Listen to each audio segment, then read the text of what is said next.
Welcome to the RCAF USA Roundup, a podcast where we have real conversations affecting both cattle producers and beef consumers.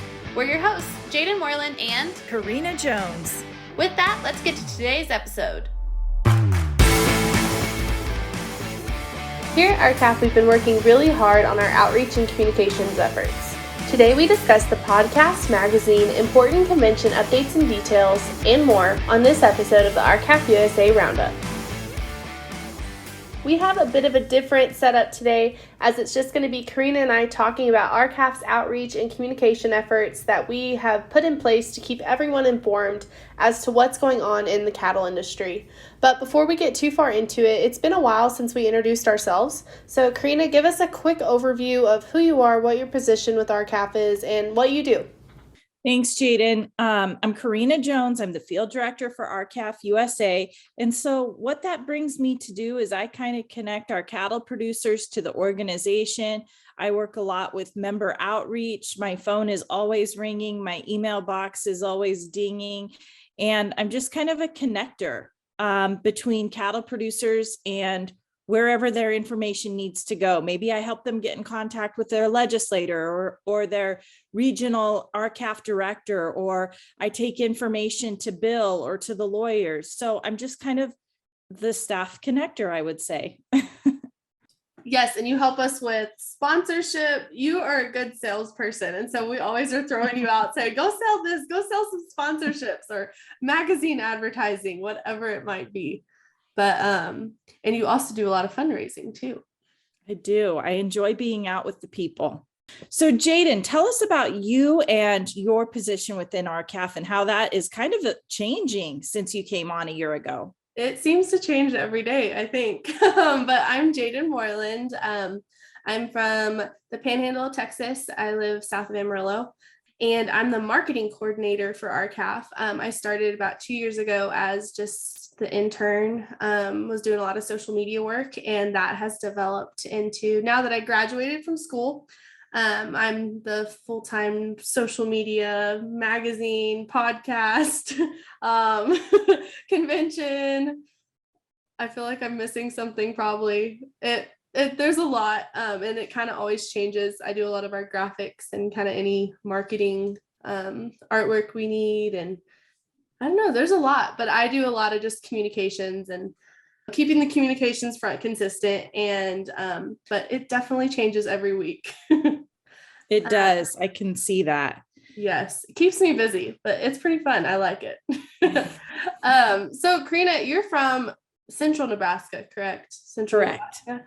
So what are people up to on their operations in Nebraska right now? It's so funny to me how everybody around the country, they are doing different things, but we're all accomplishing the same goals. So what are people doing in Nebraska? Well, what this time of year looks like in Nebraska is definitely everybody's getting cows to grass and kind of have 1 foot into haying season. Definitely within the next month, we're going to start seeing some fall cow sales come around. And so people will be possibly rebuilding their fall cow herd or adjusting that. And so, yeah, it's just always evolving, but definitely right now, number one priority, get them cows and those babies to grass and start working on some haying season plans.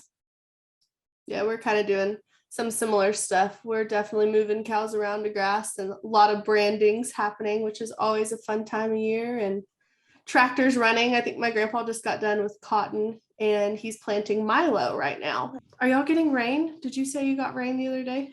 Nebraska is getting some rain, but we have been really hit hard with hail the last couple weeks.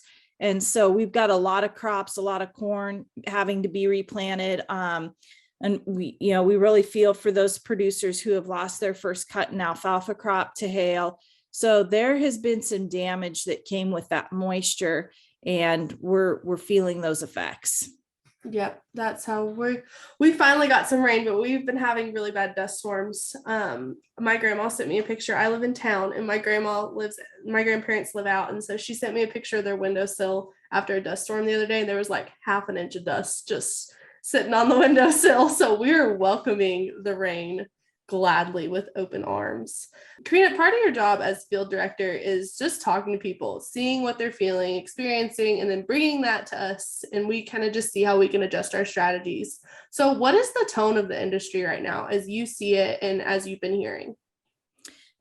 I think what we read on the pages of magazines and hear on Big Ag Media maybe paints a little bit different picture than what is truly being felt by the heart of cattle producers out here in the country. While we know that our nation is reeling from a depleting domestic cow herd that is partially due to drought, but partially due to the fact of volatile markets and an aging cattle producer population. So the media is telling us that things are about to get really exciting this fall, that cattle supplies have tightened to the point where it's got to help drive markets up.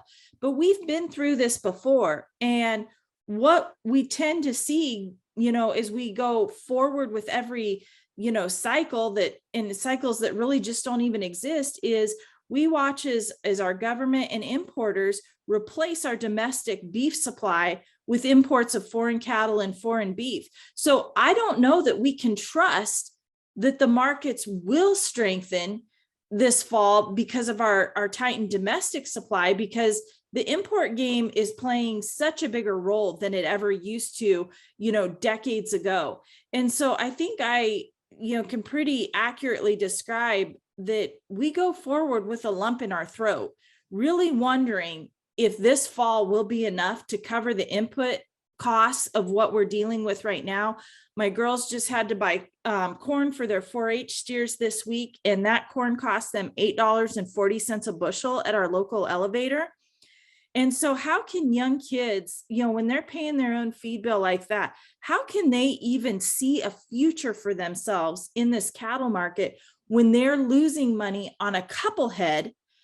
And that's not scalable. I mean, if you're losing money on a couple head, it's no fun to lose money on hundreds to thousands of head.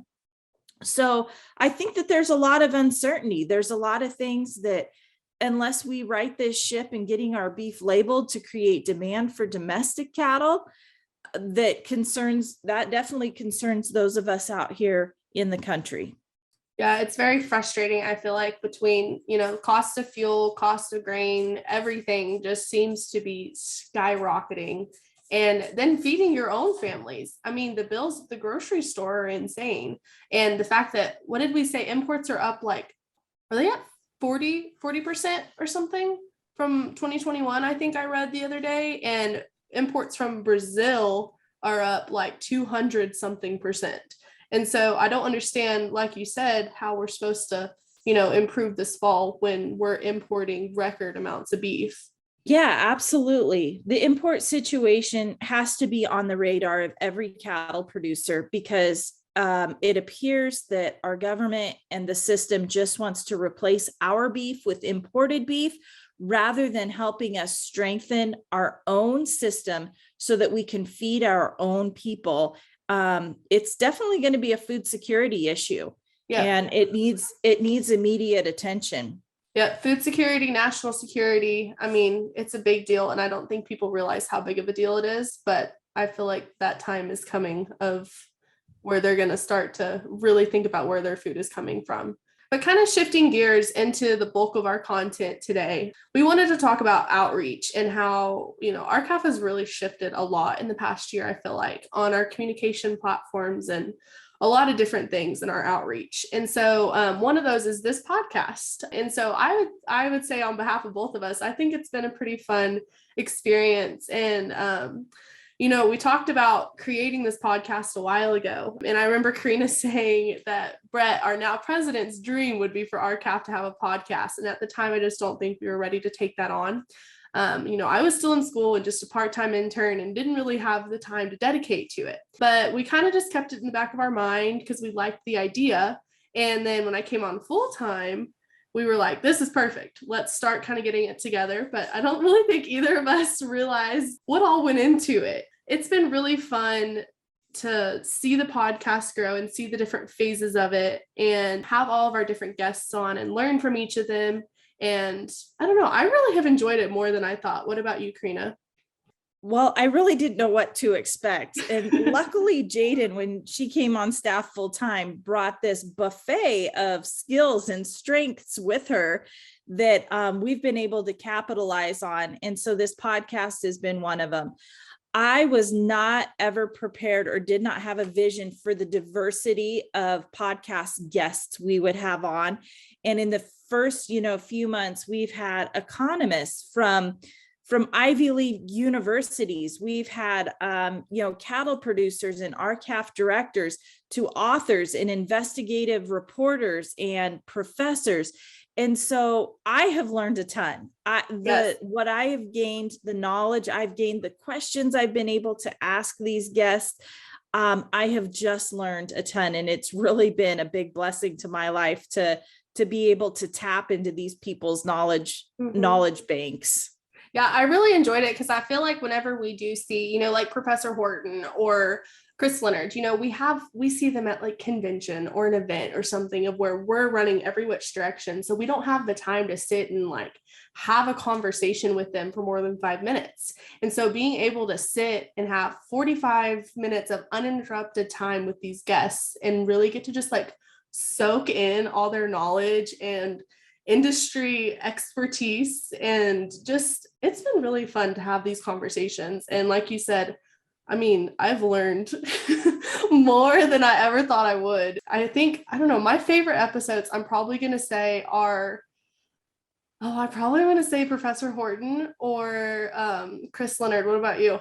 Well, Jaiden, you get to see the analytics and all the numbers behind these podcasts. So share with our listeners what our top 3 podcasts have been in terms of the audience reached. So our number 1 is Chris Leonard. I can't remember the name of his episode. I think it's Warning Signs. That episode took off almost immediately after we shared it, which for good reason. I mean, it was he told us the story of pretty much writing his book, The Meat Racket. And I let you pretty much take that of, you asked most of the questions because I was sitting there like just speechless of these stories he was telling us and the research he gathered for this book, researching and meeting with all these packers and producers that are affected directly by them. And so that was for good reason. I think that is our top episode of, it's an amazing story. And then our other 2 is one with our president, Brett. His is called Courage Over Compromise. And so talked a lot about the compromise bill in 2014 and competition and just standing up for our industry. It was very inspiring. And then Professor Horton is our 3rd top one. And I'm trying to remember the name of his as well. I should have written these down before. Oh, okay. It's Americanism and Antitrust Then and Now. And so his, again, it was very patriotic, and he is so knowledgeable about the history of antitrust. And Professor Horton is the person that got RCAF into the antitrust law world. And so very knowledgeable of taking us from the beginning of like the Clayton and the Sherman and all these different acts and the Packers and Stockyards Act and the history and the meaning behind them and kind of what we need to move forward our industry from that front. Very interesting. I loved that episode. And he actually is going to write an article for our magazine, the next issue. So Jaiden, say somebody like me who is I'm just not savvy in this podcast world. I would be more inclined to find this audio content either on RCAF's Facebook page or YouTube page. But where do people go to find it on podcast platforms? Okay, so we have it on, like you said, on our website. If you scroll down on our homepage, there's a little section that'll play the most current episode. And then we also have it as its own playlist on YouTube. And then we have it on Apple Podcasts. If you just search the RCAF USA Roundup, it should come right up. And then Amazon Music and Spotify. Those 2 I'm not as familiar with, but they are on there. I think we have quite a few listeners on Spotify. So I think it's probably about the same thing if you just search it. And yeah, it's called the RCAF USA Roundup. So just as you and I were really like getting the wheels on the bus with the podcast and getting our schedules all down, we jumped into another huge project. and that was launching the True Grit RCAF magazine. And Yes. yes, you were the driver of that bus for sure. I'm just a passenger, and you just kind of tell me what to do. So talk to us about the brand new RCAF magazine, True Grit. I mean, it has definitely been a labor of love. It is a huge project. When I came on staff, it was part of my goal to improve and kind of streamline our communications and marketing platforms. So, we added the podcast, we changed the newsletter format, we changed it to bi-monthly, and kind of made it all, we learned in school to kind of do branding. And so it's everything looks the same colors, similar fonts, everything kind of goes together. And it just, when somebody looks at it, it is an RCAF publication because of how it looks. And so the magazine is our most recent project, as you said, and it's been a great experience. And, we decided on it back in January as when we were at Black Hill Stock Show, we met with the board and kind of did a strategy session. And we were talking about how to keep members engaged and inspired and how to add more to our membership to kind of give more of a driver to become a member of RCAF. And so we created this quarterly membership magazine idea that you automatically get as you're a member of RCAF. And we called it True Grit, just because of the meaning behind the phrase True Grit. And it had been our convention theme. And it really embodies, I would say, our RCAF membership.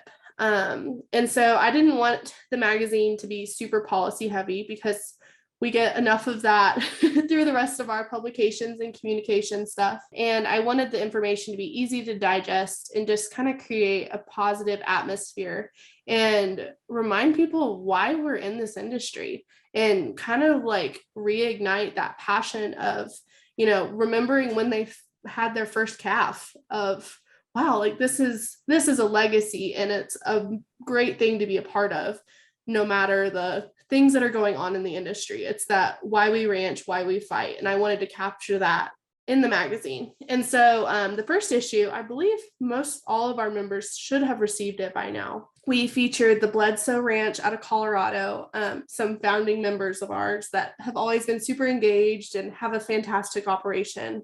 And then Sue Steele was our Made in the USA product, another great supporter of RCAF and a great partnership. Articles from our president, vice president, Karina, you wrote something, Bill wrote something, one of our board members from Texas wrote something. We did a feature on a custom processing plant here in Texas called NSC Beef. And we also did recipes and I'm trying to think what else was in there. A lot of really great stuff. And there's definitely more than what I listed, but we also sold ads to help kind of cover the costs of it to, and also benefit businesses. We're firm believers of support people who support you. And so we want to drive people to those businesses that are supporting their organization. And so we are still selling ads for the summer issue. The summer issue, I think, should come out in August. We would be happy to send you more information on advertising. I'll leave Karina and I's emails in the show notes. We're kind of in charge. We're the main magazine people. And so, it's going to go out to our membership quarterly, and I'm excited to see where we take it. Within days of that, the first edition of True Grit hitting mailboxes, we were getting responses from people wanting to advertise in the next edition. They didn't know about this edition. They opened it up. They saw how beautiful it is, what a high quality product it is. And so our advertising list has already grown for the second edition, and we want you to be a part of that. The great thing about the audience of True Grit is if your company, product, whatever it may be, is suited for the cattle industry, then you're not wasting any money with your advertising dollars, because True Grit only goes to cattle producers. It is only going to our membership. So that's another thing. If you want this magazine, you've got to become a member. You can do that right from our website. But like I said, it's really a great value for those that are wanting to get their product, their company, their service, their business in front of cattle producers, because that is our direct audience. Another piece of feedback that I've been getting from those who have bought advertising was, wow, this is so affordable. And so we're really hearing that this is a really affordable advertising piece. So please help us partner with you and get your company promoted in front of our cattle producers. Well, and I think that was the affordability part of it, is we wanted to make it practical. I mean, we're not trying to, the magazine's not going to take over our calf. Like, it's not going to fund our expenses. Like, this is for our members, and we wanted to keep it practical and not crazy, and have businesses that our members are going to use be the advertisers in it. And so we definitely got that. And I'm so thankful for those that advertised in the first issue and took a chance on a first issue magazine. They were awesome. They were bold. And remind me, Jaiden, RCAF members do get a discount on their advertising, correct? Yes, it's 10% off if you're an RCAF member for that advertising. I know in this first issue, we had Lowings advertise their horse sale. That was some really out of the box thinking. So if you've got a horse sale, a bull sale coming up, please consider advertising with us. We'd love to get your information out in front of our audience's eyes. Yes. Another thing that we're looking for the magazine is always story ideas. Mm-hmm. Absolutely. We want to know, we want to see what you guys are seeing out there. So shoot us some story ideas. We'd love to consider them. And also recipes. Yes. Jaiden and I love seeing different recipe ideas come in. The recipe that was printed in this original magazine, or in this first edition, was not a recipe from Jaiden and I. It was a recipe from a woman in South Dakota. So send us your beef recipes, because that is another fun feature that we want to push out there. Yes, and I enjoy that part because I get to make it and then take pictures of it for the magazine. So I get to try the recipe, and I love to try the new recipes. So please send your recipes, stories, tag us in your social media posts. Like, I'll do some posts on social media sometimes if it's like, let us know what's going on your operation, and you can comment a picture, and I do go through the comments, and that's how I pick the pictures that get put in the magazine. We do a social media feature from like around the country, and so it's all people that have commented on our posts or sent us pictures or tagged us on Instagram in the picture of them just working cows. All those I go through and pick what goes in the magazine. So tag us, send them to us, whatever you want. The next big thing on our agenda, I believe, is convention. And so convention is August 18th through the 19th in Deadwood, South Dakota. And I'm so excited because, one, I love Deadwood and I love convention. So those together, just match made in heaven. We're glad that it's not next week because we have a lot to do to prepare. It's a huge feat, but we love it every year. It's a great time, and we love seeing everybody come out. And this year's theme is Code of the West. And if you know what that is, it's kind of like a cowboy code. Some of the things on there is it's live each day with courage, take pride in your work, always finish what you start. I think there's quite a few other ones on there, ride for the brand. But anyways, we felt that code is similar to what we stand for at RCAF. And our convention theme kind of sets the tone for the rest of the year, I would say. We're excited for this year's Code of the West. Should be fun. And I don't know, my favorite part of convention is always the networking and watching people connect and build relationships with people across the country. And so seeing people come together, I highly encourage you to come to convention. There's people that they come for their first time and they're just amazed at the connections they build, and the people that they get to then have constant communication with of what's going on. And somebody from New Mexico meets somebody from Ohio. There's connections there and networks there. And but we have a great list of speakers lined up that we're going to announce soon, not yet because we have to finalize some details, some fun new activities, and a lot of great vendors already lined up. So those sponsorships are still open until July 1st. If you want some of the new perks. And Karina, let's talk about that. Talk about the format of this year's trade show and the perks we've added to the sponsorships. Yeah, so the hottest fire that our CAF staff has burning right now is focusing on getting all of our sponsorships in, which you can find that information right on the RCAF website. You can click on that convention tab right on top. We have a lot of different levels of sponsorship. So say your business cannot come have a booth at convention, then you would be perfect to be a logo sponsor at $250, or you could sponsor one of our speakers and get advertising that way. But one of the most important deadlines is that July 1st, first week of July deadline, because then we can get your business's information and logo on all of our advertising products and into our Tri-State Livestock News convention insert. So very important to help stretch your advertising buck. And so that's what we're working on. Definitely the hottest thing going right now. We do have some brand new things that we really milled around among our CAF staff to make our convention a better experience for our sponsors. One thing we've done is we've made our breaks longer. We've made more 30-minute breaks so that you can really have time to connect with our members and with those attending. And so I know that that will be much appreciated by those who have a booth. And then we have something brand new this year, our vendor bingo. I'm excited for that. This is brand new. When you come to RCAF convention and you pick up your registration packet, you will be given a vendor bingo card. Think old-fashioned bingo. And every square is going to have a different company's logo that has a booth there. And you go around and you mingle and you meet these businesses. You thank them for supporting RCAF. You learn more about their product or their service, and they check off your bingo card. And when you have a bingo by that first night, Thursday night, you will get a drink ticket for our Thursday night meal and event.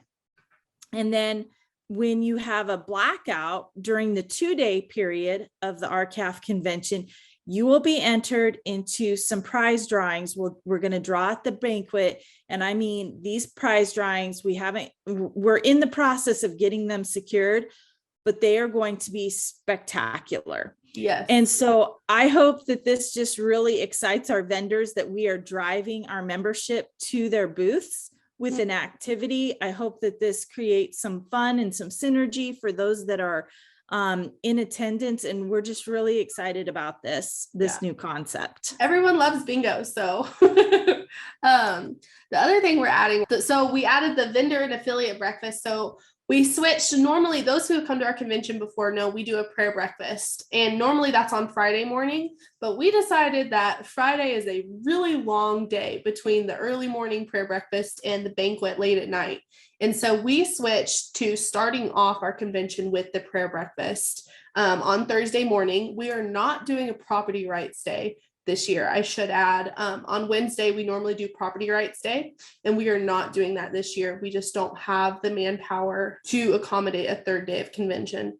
And anyways, so then on Friday morning, we're doing this vendor and affiliate breakfast that it's a grab and go style. People can mill around the trade show and just visit all the vendors and get to know their products. And like Karina said, just get to know them and their business. One of the newest perks that we added to our vendor levels is if you come in at the platinum level, then you get an exclusive podcast episode with Jaiden and I, where we will sit down with you on this podcast, and we'll let you dish all about your business, your product, your service, whatever you're providing. And you'll have your own podcast episode with us that and we will get to hang out with us for an hour or however long it takes. And we have seen a huge uptick in platinum sponsorships because companies are so excited about being able to have that time on our podcast and be able to get that information out to our audience that is really growing on this podcast. So just keep that in mind.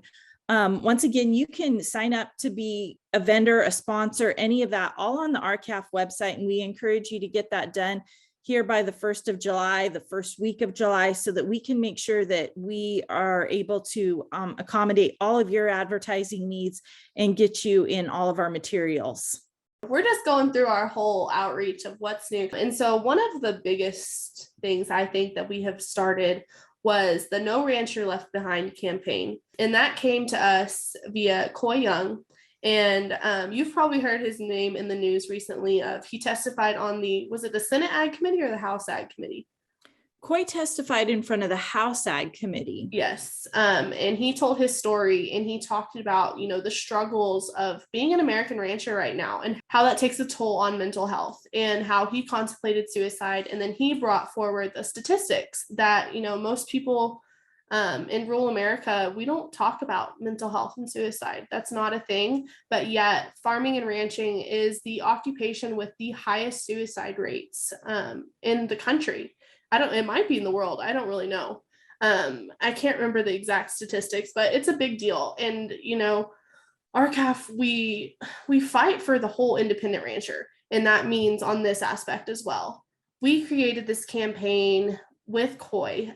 Coy came to us wanting to start this. And Coy hosts a virtual support group style meeting every Wednesdays.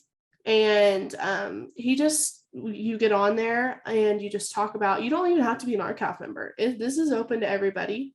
And people get on there and just talk about the hardships that are happening. And they talk about it with people that understand and are going through the exact same things most of the time. So it's a no pressure, no judgment zone. We encourage people to participate and be open so we can just all take this on together, in addition to everything else we're already fighting. So anyways, the meetings are on Wednesdays, and there's more information and details on the RCAF website. Karina, did you have anything to add? If you want to hear more about Coy's story, please visit the podcast. We interviewed him a couple of weeks ago, and he was very raw, very real. And I think a lot of cattle producers can relate to what he has been through and, what we're all feeling. Yep, exactly. And this is something that needs to be talked about. It's time to not bury this under the rug, and you're not alone, and we're all going through a lot of similar things right now.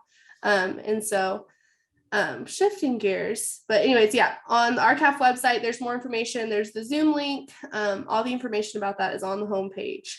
But Karina, I know one of your favorite parts of your job is the events, and we've had a few this spring. So talk to us about the rollover auction fundraisers we've had this spring, and then tell us about any upcoming or fall fundraisers you want to share.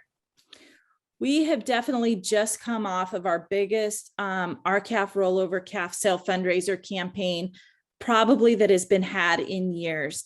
I should have counted up how many different sale barn locations that we were at since last September to just last week. But it's pretty impressive. We had RCAF rollovers in Minnesota, South Dakota, all over Nebraska, and even Colorado. And so that was really exciting, because there's no place I would rather be than with producers, and a sale barn is a great place to do that. We even had one sale barn, Valentine Livestock, that held 2 rollovers this year, because they had 2 producers come up in December. And then later on, after the first of the year, 2 different producers saying, we've got a calf we want to donate to our calf. And so that was just really exciting to watch a sale barn have 2 within just like a matter of 8 weeks. And so now that calf sale fundraisers, we've kind of, gotten through this last wave, we're looking forward to the fall of 2022.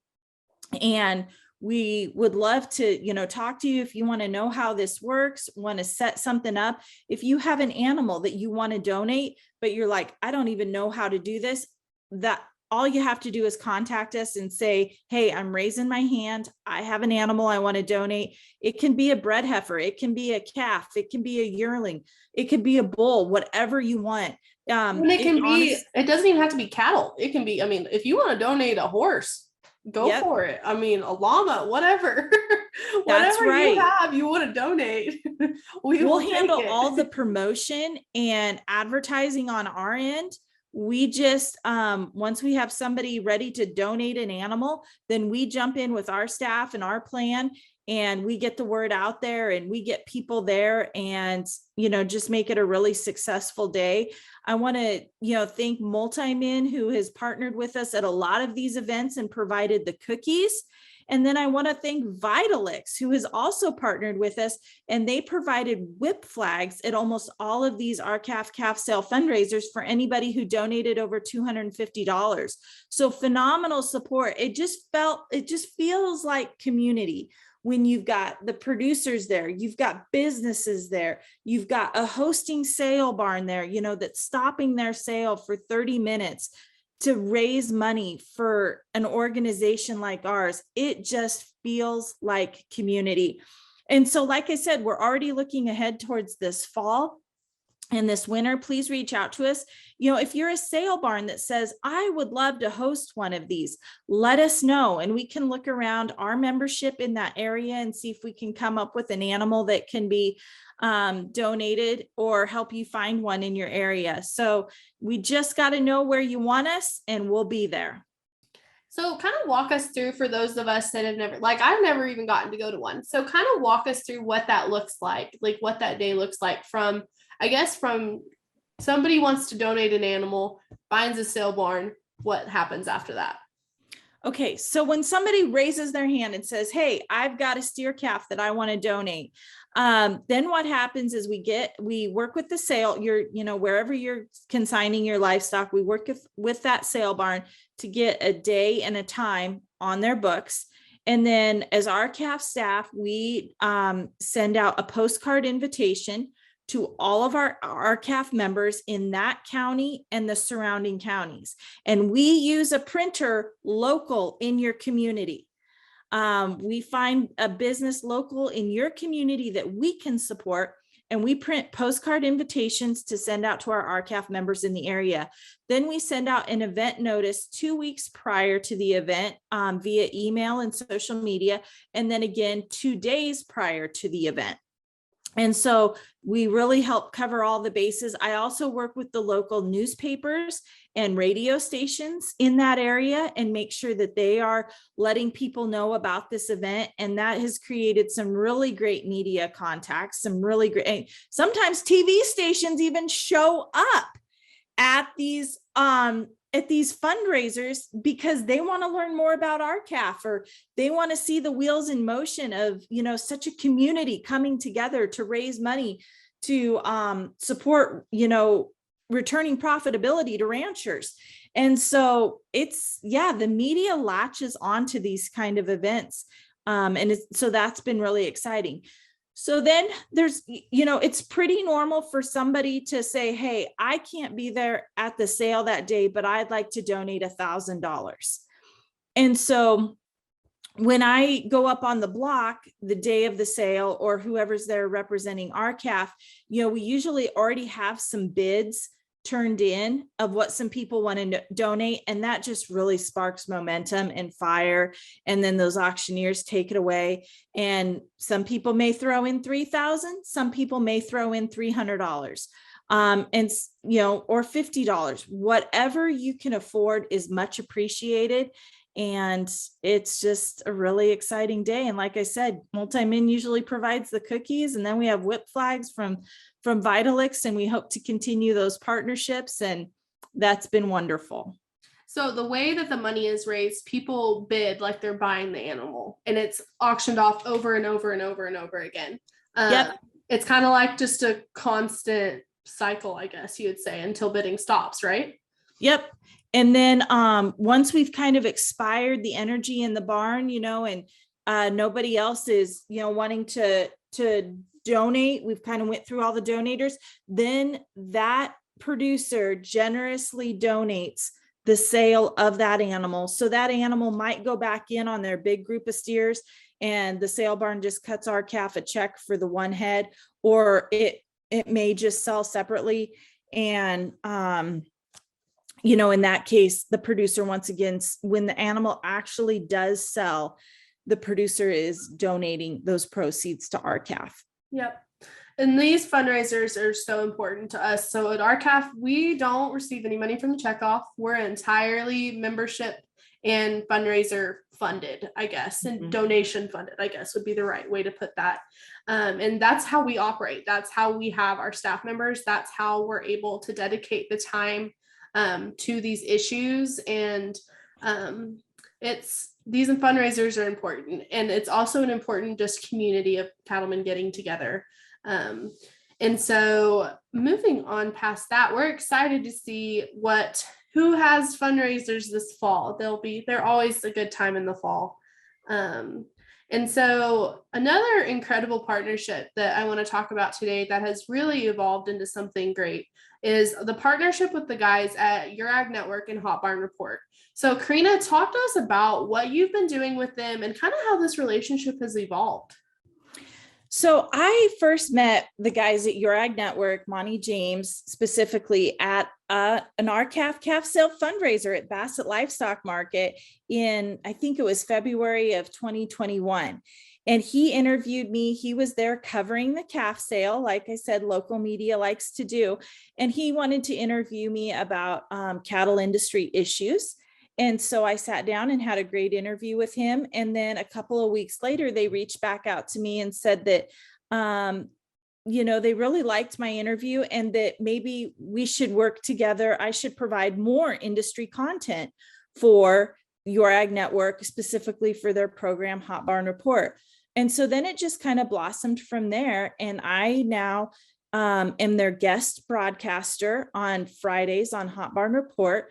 And so I give an industry update, what has happened that week, whether there's been a Senate or House Ag Committee hearing, or maybe some movement in the judicial system, some new lawsuits filed, or perhaps new legislation introduced, or maybe a burst of momentum behind a certain piece of legislation. I just provide industry updates every week. And it's been really exciting to watch them grow from this partnership as well. And hats off to them, as they were just recently, this program was just recently picked up by Sirius XM Radio, channel 147. You can now hear Hot Barn Report on channel 147 every day at 7:55 a.m. Central Time and 4:55 p.m. Central Time. And like I said, I'm the Friday guest broadcaster. And just a really great program that is, a media source that is just working really hard for independent ag industries and independent cattle producers. Yeah, it's pretty fun to get to see them on Sirius. They've worked really hard to get there. And Monty James received the Ranchers Broadcaster Award, I believe, at our last convention. So they do a lot to support RCAF, and we're excited for them and their Sirius journey, and Karina taking RCAF on Sirius XM Radio. So so if you're ever looking at needing some radio on-air advertising, we definitely want to help people find Your Ag Network, because they have an impressive network of radio stations that they work with. They're now on Sirius XM. And let me tell you, they are giving back to the cattle industry. Yes. And so consider Your Ag Network for your on-air advertising. Mm-hmm. Well, and speaking, I guess, of just radio, we're always open to helping if you want. So, Bill does a weekly address every week, and there's a lot of producers around. I don't know where all we have radio stations that play Bill's weekly address, but people do get Bill's weekly address on their local radio. And so if that's something you want to hear in your city radio station, just let us know and we can get that set up for you. Well, as I guess summer hits, one of my best, memories of summer is always grilling something, always cooking up something. And because I actually have time to do it in the summer usually. So Karina, what is your favorite cut of beef right now, or just in the summer?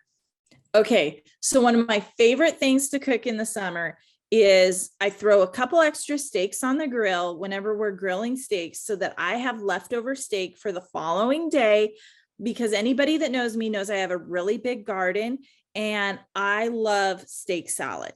So I love just taking leftover steak, slicing it up the next day over a bed of lettuce, and out of my garden and, putting on all those yummy cucumbers, tomatoes, all those yummy things and so having a good. steak salad.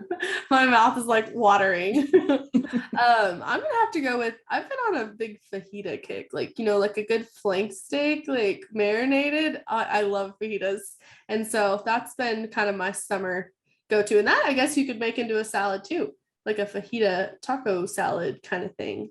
Absolutely. Thank you so much for tuning in today. We at RCAF work really hard fighting for America's cattle ranchers, and the efforts we talked about today are just some of the many things we engage with on a daily basis. Make sure and tune in to previous episodes of the RCAF USA Roundup and like and subscribe and leave a review. And also tune into the Hot Barn Report on Your Ag Network, especially on RCAF Fridays with Karina. We are so excited about our new magazine, so please tag us in your photos on social media, comment photos, or send them to us. We go through and pick these photos to be featured in our magazine. But also consider placing an ad. We'd be happy to send you a media kit. Ads start at $75, and you can email Karina and I for more information. Our emails are in these show notes. Also, please join us for our annual national convention in Deadwood, South Dakota, August 18th and 19th. Come learn, network, and enjoy vendors and an incredible lineup of speakers. The No Rancher Left Behind meetings take place on Wednesday evenings at 8 p.m. Central on Zoom. And keep an eye out on the RCAF website for livestock auction fundraisers in your area. We encourage you to stay engaged on the conversation on Facebook, Instagram, LinkedIn, Twitter, and YouTube. Thanks for listening to today's episode of the RCAF USA Roundup. To learn more about RCAF USA, visit our website, www.r-cafusa.com.